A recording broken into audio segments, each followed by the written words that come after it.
And joining us now is the interim leader of Her Majesty's Loyal Opposition. There's Bob Runciman, the PC MPP for Leeds-Grenville, and we're happy to have you in that chair. Welcome to TVO. Good to be here, Steve. Okay, lots on e-health that we want to start with because I know that has exercised you and your questioning in the legislature over the last several weeks. Right. Let's bring up these graphics if we can. Here are some of the things that have had you concerned. $5 million in untendered contracts. Some consultants earning more than $2,700 a day. A consultant charged between $10,000 and $15,000 in expenses per month. A consultant billing e-health, we remember this one famously, $1.65 for a tea and $3.19 for a dessert square.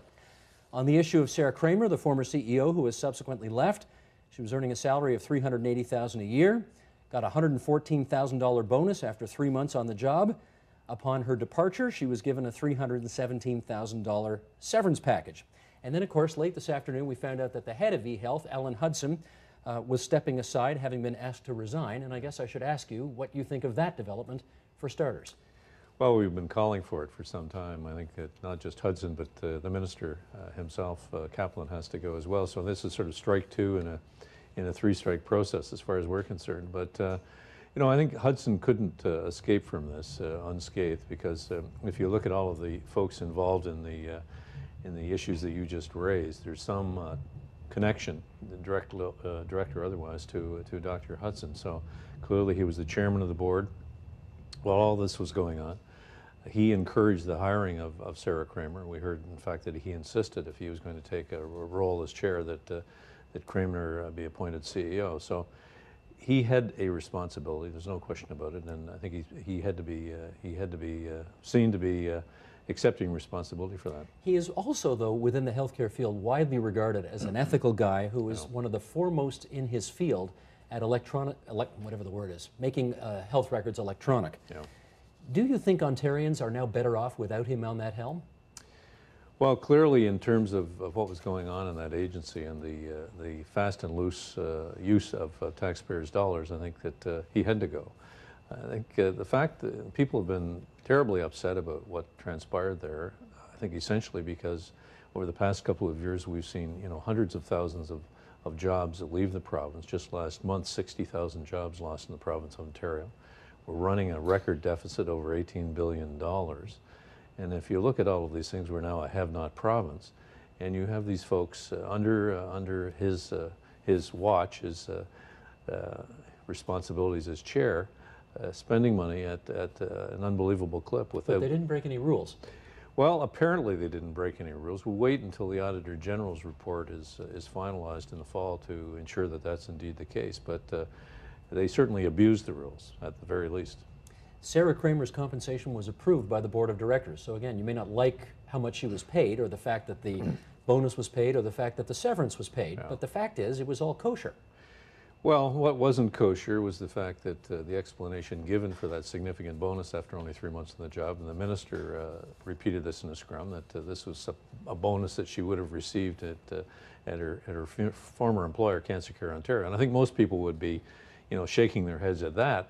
But then we found out, of course, that the head of Cancer Care Ontario had to come out and explain to his staff that this was not the case, that bonuses of that magnitude are not handed out by that organization. So it was a phony justification for that extravagant bonus after such a short period of time in employment. So the minister was caught repeating that fabrication, which he indicated had been provided to him by Mr. Hudson, Dr. Hudson, and Ms. Kramer. So, you know, at that point in the game, you know, clearly, at least, the very least, Kramer and Hudson had to go, but we believe clearly that Kaplan has ultimate responsibilities, the minister responsible for overseeing the overseers.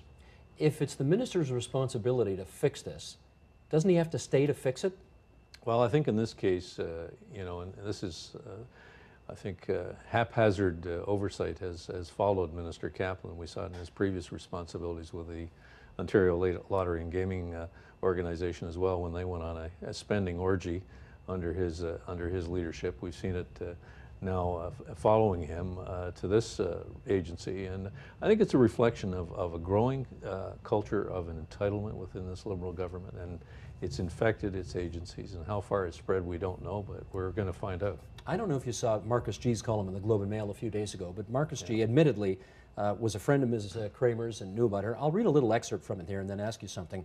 Smelling blood in the water, he writes, they tore at Ms. Kramer for her $380,000 salary and $114,000 bonus, never bothering to mention she was in charge of a 3-year, $2.1 billion effort that is key to fixing a health system that gobbles up 43% of the provincial budget. I think it's actually higher, but anyway, moving on. If she stayed and succeeded, that would have been one of the best bargains Ontario taxpayers ever struck. Instead, her public career is over, and the vital agency she led with energy and skill is, for all intents, dead in the water. I mean, I think we all get what opposition politics is about. You've got to hold the government to account. You've got to make sure taxpayers' dollars are wisely spent. Right. But some people, and I guess Marcus is one of them, are asking, did you do a drive-by shooting here? Oh, I don't think so at all. I mean, he's entitled to his opinion, but you know, clearly Ms. Kramer may be talented in many, many ways. In fact, her dad contacted me, and I understand and appreciate the concern for her future and her reputation. Oh, you got to tell me about that. Well, the reality is that she did not have sensitivity in terms of the tenor of the economic times. No, I mean the dad. Her dad told you? Yeah, well, no, her dad emailed me and expressing concern about what we were doing, and you know, and I think we had a conversation, if you will, via emails, and I explained our position to him, and said, you know, that we have to take this. What we're doing, our responsibility as Her Majesty's loyal opposition, we have a clear responsibility to do it here. I understand as a father of daughters myself, you know, how you want to be protective, but in this instance we had to do our job. She wasn't doing her job, and there's a string of people that weren't doing their jobs. There's a whole raft of connections to the Liberal Party involved in this as well, people receiving untendered contracts, which again raises serious questions about favoritism. Let me follow up on that, because Alan Hudson's position was, we can't go through the typical tendering process because it takes too long, and we're already way too far behind in getting these records electronicized, or whatever the right word is. Yeah. And therefore, I've got to do, you know, you want to make an omelet, you got to break some eggs. Yeah. Why don't you accept that explanation? Well, it's difficult for us to you know, put cold water on that or accept it, because we don't know. Hopefully that's the kind of thing that the Auditor General is going to answer for us with his review. But you know, I think the fact of the matter is that if you look at the companies that were awarded these untendered contracts, and we've gone through a whole list of them, Courtyard being perhaps the biggest recipient of contracts, they have very clear connections with their principals to the Liberal Party of Ontario. Okay, but so that raises eyebrows. But when you guys were in, you gave contracts to, you know, companies that were friendly to the Conservative Party. That's the way it works, isn't it? Well, I'll tell you, it certainly wasn't accepted by Mr. McGuinty when those issues were raised back when he was the opposition leader, and we don't think it's appropriate, and he said it wasn't appropriate when he was in a former role. And we should clarify, he said today that no more untendered contracts from now on. These sole source deals are gone, and they're going to have to go through, you know, the old-fashioned way. Right. A number of people, while not condoning the spending, say that your efforts will significantly set back the implementation of electronic health records, which at the end of the day will have seriously adverse impacts on the health of patients. Are you not concerned about that? Well, we're concerned about what's happened with that whole, you know, smart systems before the predecessor to eHealth, and the fact that they spent $650 million without any real meaningful progress with respect to health records. And we now have this organization, this new organization, involving itself in expenditures that are offensive to most Ontarians. So certainly we're concerned about it.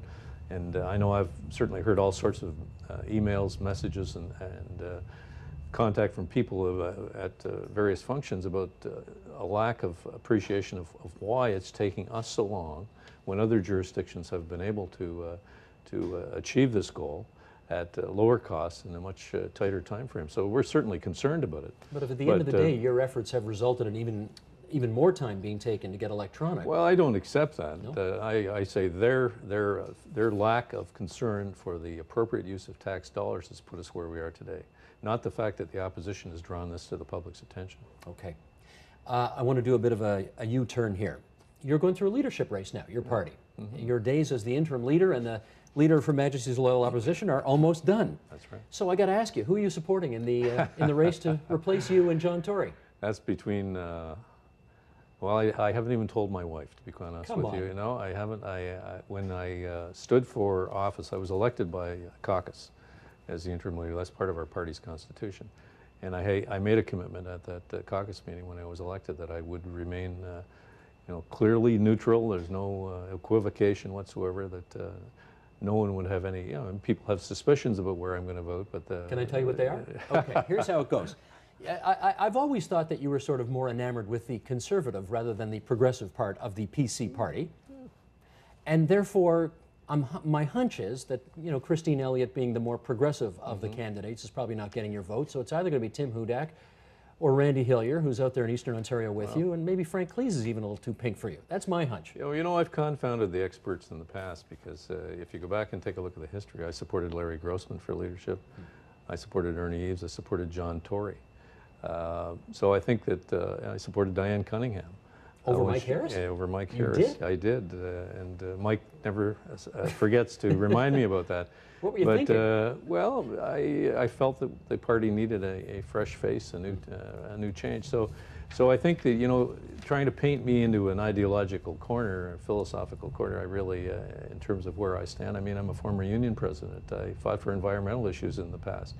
So a lot of people do that based on press stories or what have you. They don't really know my history or know what I believe in, because you may take an issue and run with it, which I've done in the past, which will paint you into that corner. But that's not who I am, and I will support who I think is the best person to lead us forward and allow us to have a real opportunity forming the next government. Given your time on the job, what do you think is the most important thing that the person who replaces you needs to know? Well, one of the things I think that has really helped me a lot, and I had 10 years of experience in opposition before, but in this 3.5 months that I've had in the job, I've been able to bring a few folks back into Queen's Park who know what being in opposition is all about, know how the park runs, know how politics works, and in both government and in opposition. And You're talking backroom people, for example? Well, backroom advisors as well, and you met one of them earlier who's been around a heck of a long time. Don Martin goes back to the Robarts days. That's right. Got a lot of so time for I him. brought those folks into the process, and they've helped me enormously, and I think it's helped to sort of rejuvenate spirits at Queen's Park, which were down in the dumpster, to be quite honest, because we've had some uncertainty over the past year and a half, and I think that going forward, to not bring in a completely new slate of people, to try and ensure that you can retain and bring in folks who have experience, along with a mix of new and enthusiastic newcomers. But I think you need that to help you to ensure that you're getting the best possible advice. Don't take this the wrong way, but do you think the Ontario PC Party today is too white, too rural, and too old?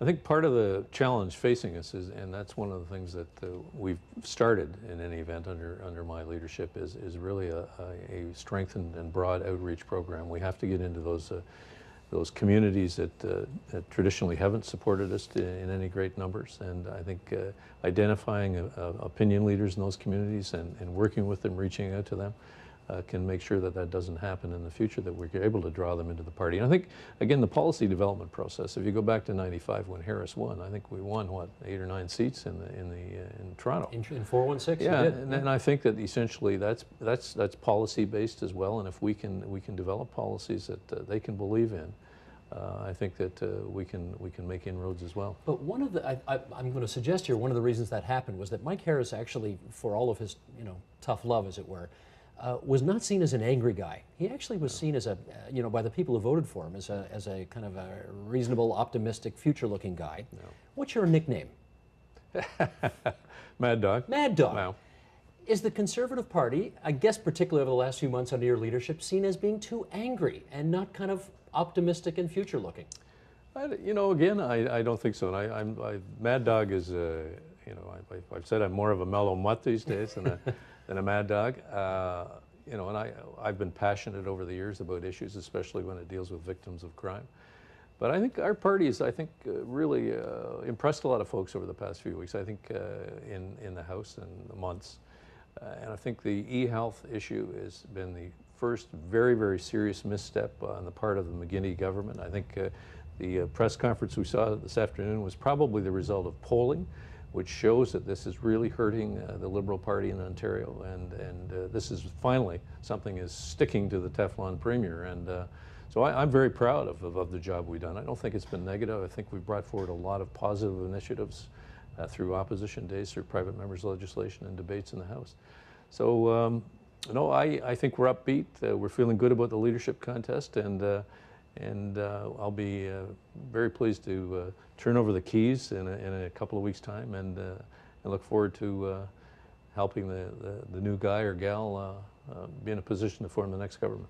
Well, in fact, the four of them are going to be here tomorrow night. So we thank you for being in that chair tonight, Okay. and the four of them are going to be on the other side of the studio tomorrow night, and we'll have a debate to see which one of them is going to be the next leader of the Ontario PC Party. I'll be watching. I hope so, and lots of other people too. Mr. Runciman, it's good to have you into TVO tonight. Thanks so much for your time. Good to see you again, Steve.